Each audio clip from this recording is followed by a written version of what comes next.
नमस्कार, स्वागत है आपका। आप देख रहे हैं अपना बिहार। मैं हूं आपके साथ सुमित झा। लगातार बारिश से बिहार की नदियां फिर उफान पर हैं।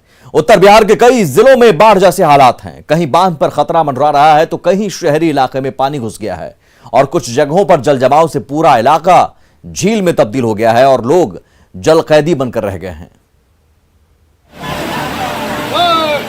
बाढ़ से हाहाकार की ये तस्वीरें दरभंगा के केवटी ब्लॉक की है, जहां बाढ़ का पानी लगातार अपना दायरा बढ़ा रहा है।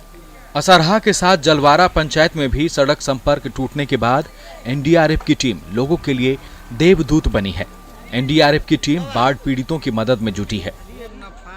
रेस्क्यू की ऑपरेशन कर रहे हैं, जो कि यहाँ पर जैसे जनता को गांव से ला करके रोड तक छोड़ रहे हैं और रोड से फिर गांव में पहुँचा रहे हैं। दरभंगा में बाढ़ का पानी धीरे धीरे शहरी इलाकों में फैल रहा है। आधुनिक बस स्टैंड में घुटनों भर पानी जमा हुआ है, जिससे लोगों को काफी परेशानियों का सामना करना पड़ रहा है। स्टैंड के अंदर में पानी भरा हुआ, गाड़ी लगेगी कहाँ? बाहर मेन रोड पे लगाते हैं तो थाना प्रभारी कहता है खाली सटका से मार रहा है, स्टाफ को वहां से भगा रहा है। मजबूरी में पानी में आके खड़ा हो गया, क्या करेंगे? बेतिया के नरकटियागंज में बारिश के कारण सिकरना नदी का जल स्तर बढ़ने से नदी के बांध पर दबाव बढ़ता जा रहा है। सिकटा प्रखंड के कदमुआ घाट पर बना सिकरना नदी का बांध जर्जर हो गया है। बाढ़ के खतरे की आशंका को लेकर ग्रामीण दहशत में हैं। पूरा बांध टूट गया है। बांध टूट जाने के बाद में देखिए गाछ पेड़ जो है वो रोका हुआ है। अब ये भी टूट जाएगा तो पूरा गांव भी बर्बाद हो जाएगा। मधुबनी में भी लगातार बारिश के बाद स्थिति भयावह हो गई है। ज्यादातर कॉलोनियों में जल निकासी की व्यवस्था नहीं होने से बीते कई हफ्तों से लोग जल कैदी बनकर रह गए हैं। घरों से बाहर निकलने के लिए लोगों को कमर भर पानी से गुजरना पड़ रहा है। निकल नहीं पाते हैं, हम लोग का बच्चा भूख मरता है, लेकिन क्या कर सकते हैं, किसको कहेंगे? यही लिए कोई किसी आता घींच करके ले जाता, कोई सुनता थोड़ी है। वैशाली के महनार में भी भारी बारिश के बाद कई मोहल्ले झील में तब्दील हो गए हैं। इसहाकपुर के वार्ड नंबर 22 में सड़क से लेकर घरों तक में पानी जमा होने के कारण लोगों की परेशानी बढ़ गई है। न्यूज़ 18 के लिए बेतिया से प्रफुल्ल कुमार, दरभंगा से विपिन कुमार दास, मधुबनी से अमित रंजन के साथ वैशाली से राजीव मोहन की रिपोर्ट। और अब आपको मुजफ्फरपुर के एक ऐसे थाने में लिए चलते हैं जहां चारों तरफ सिर्फ पानी ही पानी है। यूं कहिए कि यहां दरिया में अहियापुर थाना चल रहा है। थाना आने जाने के लिए इन दिनों सिर्फ यहां नाव ही एकमात्र सहारा है और पूरा थाना परिसर पानी में डूबा हुआ है। यहां तक कि जब्त की गई गाड़ियां और आसपास का पूरा इलाका पूरी तरह डूबा हुआ है। मौजूद हैं मुजफ्फरपुर के अहियापुर में और हम आपको एक तस्वीर दिखा रहे हैं अहियापुर थाने की, जहां पे थाने के लोगों को थाने से सड़क पर आने के लिए नाव का सहारा लेना पड़ता है। जी हाँ, बिल्कुल, बूढ़ी गंडक की वजह से मुजफ्फरपुर के कई इलाकों में पानी भर गया और उसकी तस्वीर एक हम आपको दिखा रहे हैं अहियापुर थाने की, जहाँ के जो थाने के लोग हैं वो नाव के सहारे मुख्य सड़क पे आ रहे हैं। कैसे काम चल रहा है आप लोग का? नाव से जाते आते हम लोग। नाव से कितनी समस्या हो गई सर? पानी में एकदम लग रहा है कि थाना ही डूब गया। आप खुद देख रहे हैं, देखिए नाव से जाते हो तो सरकारी काज हम लोग करते हैं, है ना? अच्छा, काम कैसे चल रहा है थाने के अंदर? हाँ, ठीक ठाक है, काम हम लोग करते हैं सही से। सुधीर, कितनी आबादी को देखता है ये थाना? ये अहियापुर थाना है। ये थाना बहुत ही महत्वपूर्ण है क्योंकि ये मुजफ्फरपुर, सीतामढ़ी, मधुबनी और शिवहर, दरभंगा, ये कई जिलों का यहाँ जंक्शन है। तो यहाँ चूंकि आवाजाही बहुत ज्यादा होती है और ये क्राइम भी यहाँ बहुत ज्यादा होता है, तो इस थाने की जिम्मेदारी बहुत ही ज्यादा है। हम थाने की ओर बढ़ रहे हैं और घर लगभग डूब चुका है और ये तस्वीर है। और हम आपको एक और तस्वीर दिखा रहे हैं कि देखिए कुछ बच्चे हैं, युवा हैं जो इस वक्त इसी बाढ़ के पानी में नहा भी रहे हैं। तो ये तस्वीर हम आपको दिखा रहे हैं। इनके लिए तो एक पिकनिक जैसा हो गया। देखिए, भले विक्ट्री का साइन दिखा रहे हैं, लेकिन आप समझिए कि थाने के लिए कितनी समस्या बढ़ गई है। तो हम पहुंच चुके हैं धीरे धीरे थाने की ओर। हम अपने कैमरामैन से आग्रह कर रहे हैं कि थाने की तस्वीर दिखाने के लिए। तो ये है अहियापुर थाना और गाड़ियां पूरी तरीके से डूब चुकी है। जो गाड़ी को जब्त किया गया था वो गाड़ी भी डूब चुकी है और धीरे धीरे कर हम पहुंच चुके हैं अहियापुर थाना। हम कैमरामैन से आग्रह करेंगे, दीपक पीछे दिखाइए टॉप व्यू। देखिए, हम आपको तस्वीर दिखा रहे हैं। ये अहियापुर थाने की तस्वीर देखिए। उसका जो निचला, ये अब तस्वीर देखिए, जो जिप्सी वगैरह है वो भी पूरी तरीके से डूबा हुआ है। तो आप समझ सकते हैं कि पानी कितनी ज्यादा लगी हुई है यहाँ पे। और इस वक्त तस्वीर देखिए कि जो भी जब्त किया गया वाहन है या फिर जो थाने का वाहन है पूरी तरीके से पानी में डूबा हुआ है। तो हम पहुंच चुके हैं इस वक्त अहियापुर थाना, जहां पे पुलिसकर्मी भी मुस्तैद हैं और वो भी ड्यूटी पे जाने के लिए निकले हुए हैं। लेकिन समस्या ये है कि एक छोटी सी नाव चलती है और इसी नाव के सहारे उन्हें ड्यूटी पे जाना है। नीरज जी, कैसे काम चल रहा है यहाँ? तो इतना पानी है कि कभी इमरजेंसी में अगर भागना पड़ेगा, नाव नहीं रहे तो फिर जाएंगे कैसे? यहाँ तो इसी तरह का स्थिति बना हुआ है। पिछले साल भी 2 बार बाढ़ आया हुआ था। हाँ। पिछले बार एक सीजन में 2 बार बाढ़ आया हुआ था। जरूरत है अगर जब तक पानी नहीं उतरता है तो एक बड़े नाव की व्यवस्था किया जाए और नहीं तो फिर कुछ और वैकल्पिक व्यवस्था किया जाए ताकि इस थाने का काम सही तरीके से हो पाए। कैमरामैन दीपक और सहयोगी सुधीर के साथ आनंद अमृतराज, न्यूज 18 नेटवर्क, मुजफ्फरपुर। आगे बढ़ते हैं। नवादा के बरवा जंगल में शराब की अवैध भट्टियां ध्वस्त की गई। उत्पाद विभाग की टीम ने सैकड़ों लीटर शराब के साथ महुआ जावा नष्ट किया है। हालांकि छापेमारी के दौरान धंधेबाज फरार हो गए। ट्रकों में छुपाकर लाई गई शराब तो आपने देखी, अब जरा नवादा से आई इन तस्वीरों को देखिए, जहां देसी शराब का धंधा फल फूल रहा है। खुले आसमान के नीचे शराब बनाई जा रही है, जैसे किसी का डर ही नहीं हो। उत्पाद विभाग की टीम ने गुप्त सूचना के आधार पर कार्रवाई की, जहां अवैध शराब की भट्टियों को ध्वस्त किया गया। मामला रजौली थाना क्षेत्र के बरवा जंगल का है। उत्पाद विभाग की टीम ने कुल 6 जगहों पर छापेमारी की। इस दौरान सैकड़ों लीटर अवैध महुआ शराब को नष्ट किया। हालांकि छापेमारी की खबर मिलते ही शराब कारोबारी मौके से फरार हो गए। उत्पाद विभाग लगातार कार्रवाई में जुटा है, लेकिन शराब तस्कर बाज नहीं आ रही हैं। पुलिस शराब नष्ट करती है और फिर कुछ दिन बाद ही ये धंधा फिर से शुरू हो जाता है। ये हाल तब है जब शराबबंदी कानून राज्य में लागू है। बाढ़ के घुसवरी में मामूली विवाद में 2 पक्षों के बीच रोड़ेबाजी के बाद फायरिंग की घटना सामने आई है। सोशल मीडिया पर वायरल हुआ ये वीडियो घुसवरी के बलवा गांव का है।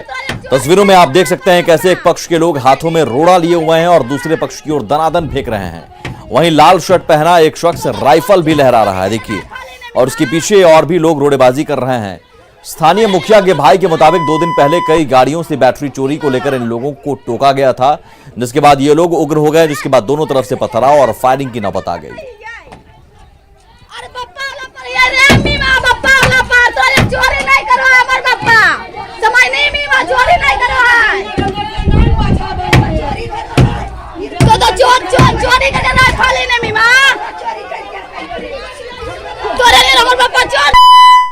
मतलब गरम गाड़ी करने लगा सर, और राइफल संतोष राम के जिम्मा राइफल है सर, 17 राइफल है, और सब लोग मैंने पिस्तौल लेके था। हमको घर पर मैंने गाली गलौज करके अंधाधुंध फायरिंग करने लगा सर। आज विश्व जनसंख्या दिवस है। इस मौके पर पड़ोसी राज्य यूपी में सीएम योगी आदित्यनाथ ने नई जनसंख्या नीति जारी किया। इसमें जनसंख्या नियंत्रण के लिए जागरूकता से लेकर परिवार नियोजन को बढ़ावा देने और हेल्थ क्लब बनाने पर जोर है।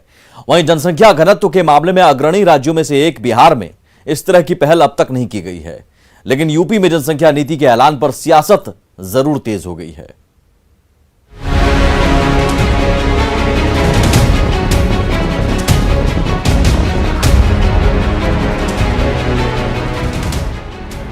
विश्व जनसंख्या दिवस के मौके पर यूपी के सीएम योगी आदित्यनाथ ने जनसंख्या नीति 2020-30 का ऐलान किया है। इसके ड्राफ्ट में 2 बच्चों की नीति को बढ़ावा देने के लिए सरकार ने तमाम सुविधाएं देने का प्रस्ताव रखा है। वहीं 2 या 2 से कम बच्चों के माता पिता को सरकारी सेवाओं को अधिकतम लाभ देने की भी बात कही गई है। इसके साथ ही जनसंख्या नियंत्रण कानून के लिए सख्त प्रस्ताव लागू करने पर भी विचार चल रहा है। आज उत्तर प्रदेश की जनसंख्या नीति 2021 से 30 यह जारी हो रही है। अगर 2 बच्चों के बीच में अंतराल नहीं होगा तो स्वाभाविक रूप से उनके पोषण पर असर पड़ेगा। पहले असम और अब यूपी सरकार की तरफ से सख्त जनसंख्या नियंत्रण कानून की बात से बिहार में भी इस पर सियासत तेज हो गई है। सही बात यह है कि पॉपुलेशन जो बढ़ रहा है, आबादी जो बढ़ रही है, इससे सभी परेशान हैं। लेकिन इसको पोलराइज करने के लिए, पॉलिटिकली फायदा उठाने के लिए अगर कोई गवर्नमेंट पॉलिसी बनाती है तो इसका कोई साथ नहीं दे सकता और इसको रिजेक्ट किया जाना चाहिए। पॉपुलेशन कंट्रोल का सबसे बेहतरीन तरीका वो है जो बिहार की सरकार ने और हमारे मुखिया श्री नीतीश कुमार ने अपनाया है। बेहतर तरीका यह है कि लोगों को शिक्षित किया जाए, लोगों को तालीम याफ्ता बनाया जाए, लड़कों और लड़कियों को तालीम याफ्ता बनाया जाए और इसके जरिए ही पॉपुलेशन को कंट्रोल किया जाना बेहतर तरीका है। ये सब चुनावी मुद्दे हैं, चुनाव का समय नजदीक है, लोग अपना अपना दुकान लगाता है। अब कुछ लोग का काम यही है कि एक संप्रदाय विशेष के उन्माद को भड़काया जाए ताकि वोट का पोलराइजेशन हो जाए। तेजी से बढ़ती जनसंख्या को नियंत्रित करने के लिए कई राज्यों ने अपने स्तर से कानून बनाया है। अब यदि यूपी सरकार जनसंख्या को नियंत्रित करने के लिए कोई कानून बनाना चाहती है तो है तो क्यों मचा है। हर बात को सियासत और मजहब के नजरिए से देखने की जरूरत है। अब ये समझिए कि बिहार में जनसंख्या नियंत्रण कानून की बात क्यों हो रही है। दरअसल बिहार में जनसंख्या वृद्धि की दर काफी तेज है। साल 2001 से 2011 के बीच देश की जनसंख्या वृद्धि दर 17.64% की थी, तो बिहार में ये 25.07% रही। जनसंख्या वृद्धि दर का ही नतीजा रहा कि साल 2018 में बिहार की जनसंख्या 12 करोड़ आंकी गई। 2021 में बिहार की आबादी 13 करोड़ होने का अनुमान है। वैसे आपको बता दें कि कुछ दिन पहले सीएम नीतीश कुमार ने यह कहा था कि महिलाओं को शिक्षा और रोजगार ही जनसंख्या नियंत्रण का सबसे बड़ा हथियार है, जिसके जरिए बिहार में प्रजनन दर पहले से काफी कम हुआ है। Bureau report, news 18। और इस वक्त एक बड़ी खबर पटना से आ रही है। सिपाहियों पर गाज गिरी है। पुलिस लाइन में हंगामा मामले में कार्रवाई की गई है और हंगामे में शामिल सिपाहियों पर गाज गिरी है। योगदान देने के बाद तुरंत निलंबित किए गए हैं। साल 2018 में दरअसल महिला सिपाही की मौत के बाद बवाल हुआ था और 185 सिपाहियों को बर्खास्त किया गया था। हाईकोर्ट के आदेश पर फिर यह बर्खास्तगी रद्द हुई थी। अब लेकिन फिर से 139 सिपाहियों को निलंबित किया गया है। साल 2018 में एक महिला सिपाही की मौत के बाद जो बवाल हुआ उस मामले में, तो साल 2018 में आपको याद होगा पुलिस लाइन में किस तरह हंगामा हुआ था। पुलिस लाइन में सिपाहियों ने एक तरह से बगावत कर दी थी। अब महिला सिपाही की मौत के बाद लगातार हंगामा हुआ, तोड़फोड़ हुआ और उस बवाल के बाद कार्रवाई की गई थी। कार्रवाई के नाम पर 185 सिपाहियों को बर्खास्त किया गया था, लेकिन सिपाही हाईकोर्ट चले गए और हाईकोर्ट के आदेश पर बर्खास्तगी रद्द हुई। लेकिन अब फिर से 139 सिपाहियों को निलंबित किया गया है। केंद्रीय मंत्री बनने के बाद एलजेपी अध्यक्ष पशुपति पारस लोकसभा अध्यक्ष ओम बिरला से मिले। उनके साथ उनके बेटे यश राज भी मौजूद थे। मुलाकात के बाद केंद्रीय मंत्री पशुपति पारस ने कहा कि लोकसभा अध्यक्ष से शिष्टाचार के तौर पर मुलाकात हुई और वे अन्य केंद्रीय मंत्रियों से भी मुलाकात करेंगे। वहीं चिराग पासवान को लेकर पूछे गए सवाल पर उन्होंने कहा कि वो राजनीतिक मुद्दों पर बात नहीं करना चाहते हैं।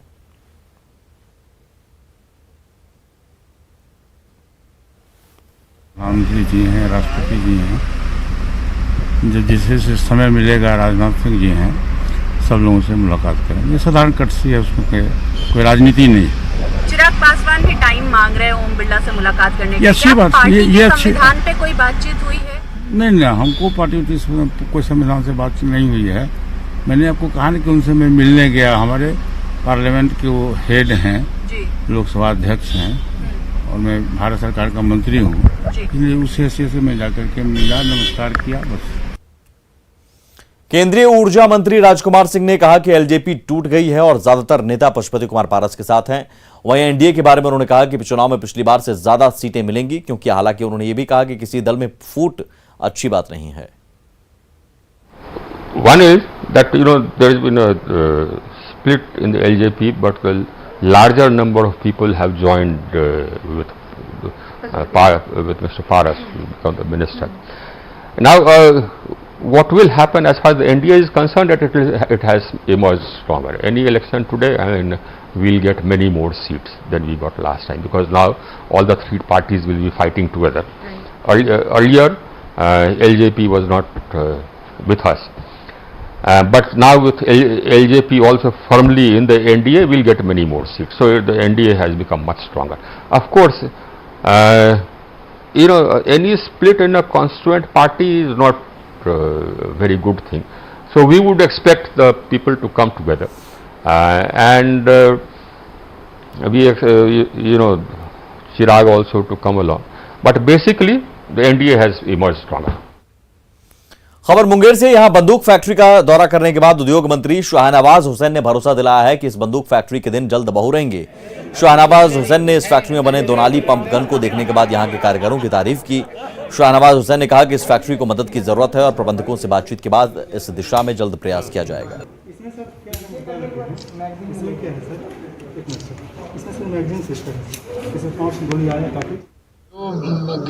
गन मैन्युफैक्चर एसोसिएशन है, वो लोग मिले हैं, अपनी समस्याएं बताई हैं। उस समस्या का कैसे निदान करेंगे, इसके लिए हमने इनको पटना बुलाया है। बैठक करेंगे, जो भी मदद कर सकते हैं इस इंडस्ट्री को बचाने के लिए वो करेंगे। पटना के एसएसपी उपेंद्र शर्मा ने पुलिस पदाधिकारियों के साथ बैठक की और इस बैठक में क्राइम कंट्रोल के लिए रणनीति बनाई गई। जिले के 7 कुख्यातों के खिलाफ सीसीए का प्रस्ताव तैयार किया गया है, जिसे मंजूरी के लिए जल्द भेजा जाएगा। साथ ही वर्दी को लेकर सख्त हिदायत दी गई। जिले में बढ़ रही चोरी की घटनाएं और अपराध नियंत्रण के लिए सभी थानाध्यक्षों और वरीय पुलिस पदाधिकारियों को सख्त निर्देश दिया गया है। हम लोग पिछले महीने जो क्राइम हुए घटे हैं, उस घटनाओं के हम लोग उद्भेदन के दिशा में जो कार्रवाई हुई, जो केस अनडिटेक्टेड रह गए हैं, उनके ऊपर समीक्षा हम लोग किए हैं। अभी सीसीए का प्रस्ताव हम लोग अभी सभी डीएसपी से मंगाए थे, सबको हम लोगों ने डिस्कस किया।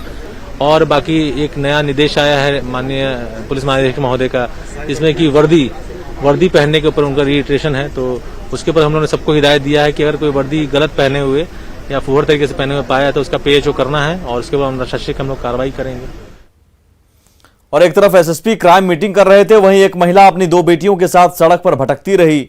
दरअसल पटना के राजीव नगर की रहने वाली जास्मीन का आरोप है कि उसके साथ 8 जुलाई को मारपीट की गई थी और बेटियों के साथ उसे घर से बाहर निकाल दिया गया था।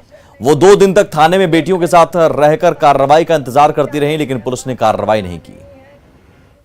हम लोग नहीं जा सकते हैं, जैसे आपका घर कोई निकाल दिया है, आपको हम नहीं निकालने गए हैं, वैसे आप जाके घर से निकालिए, हम लोग नहीं जाएंगे। पुलिस हमेशा यही कहा, आप जाइए जहां जाना है। ईएसपी के पास कितने दिनों तक थाने में रहे? थाने में 2 दिन से हम हैं। अपनी बच्चियों को लेकर? हाँ, बच्चियों को लेकर रात भर हम वही बैठे रहे, लेकिन कोई सुनवाई नहीं किया है। पटना के आयुर्वेदिक कॉलेज में पढ़ाई कर रहे मेडिकल स्टूडेंट और रिसर्चर का भविष्य दांव पर लगा है, तो कॉलेज की मान्यता पर भी खतरा बरकरार है, क्योंकि यहां फैकल्टी के अभाव में पढ़ाई से लेकर इलाज तक कार्य प्रभावित है। बावजूद इसके सरकार और विभाग तमाशबीन बना है।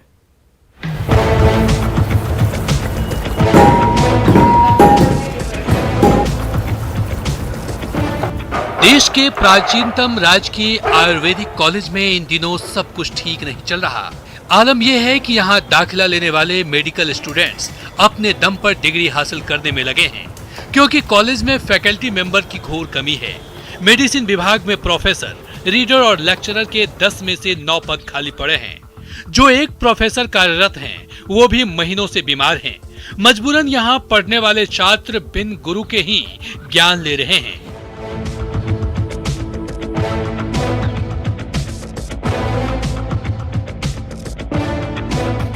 सबसे ज्यादा परेशानी पीजी और शोध करने वाले छात्रों को हो रही है। तरह से फॉलो करते हुए, टेलीफोनिक सपोर्ट लेते हुए, अन्य जगहों से या फिर विशेष जो गाइड हैं उनसे सपोर्ट लेते हुए ये लोग किसी तरह से औषधि निर्माण कर रहे हैं, लेकिन प्रॉपर जो मेडिसिन विभाग के जो गाइड है वो यहाँ पर मौजूद नहीं है। तो ये देखिए औषधि निर्माण कर रहे हैं। यहाँ पर सिर्फ बिहार ही नहीं बल्कि देश भर के जो स्टूडेंट हैं, बड़ा नाम सुनकर, प्राचीनतम इतिहास की जानकारी लेकर यहाँ पर इन लोगों ने दाखिला लिया था, लेकिन यहाँ आने के बाद अब ठगा महसूस कर रहे हैं। एक्चुअली ये जो हमारा सबसे पुराना कॉलेज है और इसका नाम बाहर में काफ़ी ज़्यादा है, जिसको सुन करके लोग आ तो जाते हैं, बट यहाँ पर आने के बाद आगे आपको सिर्फ अंधेरा दिख रहा है। यहाँ लैब में टेस्ट के लिए जाता है दिल्ली में, तो टेस्ट होने के बाद जो रिजल्ट आएगा उसके बाद ट्रायल करना रहता है। वो ट्रायल कैसे होगा, किस तरह से होगा, वो जो गाइड रहता है वो अपने अनुसार बताते हैं, लेकिन हमको गाइड करने वाला कोई नहीं है। पटना आयुर्वेदिक कॉलेज में केरल, एमपी, यूपी, पश्चिम बंगाल, ओडिशा जैसे राज्यों से एंट्रेंस पास कर दाखिला लेने वाले छात्र अब परेशान हैं, क्योंकि डॉक्टरों की कमी के चलते पढ़ाई के साथ ही इन छात्रों पर ओपीडी में मरीज देखने का भी दबाव रहता है। फैकल्टी के नहीं रहने से सबसे पहले हम लोगों का रिसर्च प्रभावित हो रहा है। दूसरा, हमारे यहाँ हॉस्पिटल हैं, हॉस्पिटल में जो रोगी आते हैं उन्हें देखने के लिए हम लोग ओपीडी में बैठते हैं, पर हमें भी बताने वाले या कोई सुपर स्पेशलिटी डॉक्टर्स जो होने चाहिए उनकी नहीं रहने की वजह से ये सेवाएं बाधित हो रही हैं। Actually, I sacrificed my family and everything, and I came to Patna with lots of dreams to become a good consultant or like that. I have to pass from this college and go back to my native place, Kerala. So, but now I am not getting any guidance, no any experience from teachers because there is no teachers here. College के प्राचार्य भी मानते हैं कि medical students का भविष्य दांव पर लगा है, क्योंकि सालों से शिक्षकों के पद नहीं भरे जा रहे। इसे लेकर कई बार विभाग को पत्राचार भी किया गया, लेकिन अब तक कुछ नहीं हुआ। फिर भी जो है हमारे यहाँ दिक्कत ये है कि जो है कोई रीडर प्रोफेसर नहीं है। जो थे लोग वो रिटायर्ड हाल के दिनों में हो गए हैं। उन लोगों के एक्सटेंशन या पुनर्नियोजन के लिए भी मैंने सरकार को लिखा है, मैं बार बार प्रयास कर रहा हूँ। मैं इधर भी विशेष सचिव साहब से भी मिला था, आश्वासन मिल रहा है लेकिन अभी तक हो नहीं पा रहा है। कहा भी जाता है कि नाम बड़े और दर्शन छोटे, कुछ यही हाल है आयुर्वेदिक कॉलेज पटना का, जहां पर देश भर के छात्रों ने दाखिला तो ले लिया, लेकिन यहां आकर पता चला शिक्षक ही नहीं है। ऐसे में अब छात्र अपने आप को ठगा महसूस कर रहे हैं। छात्रों को डर इस बात की है कि कहीं कॉलेज की मान्यता भी खत्म ना हो जाए। रजनीश कुमार, न्यूज़ 18, पटना। और इसी के साथ अपना बिहार में इतना ही। आगे देखिए जोहार झारखंड।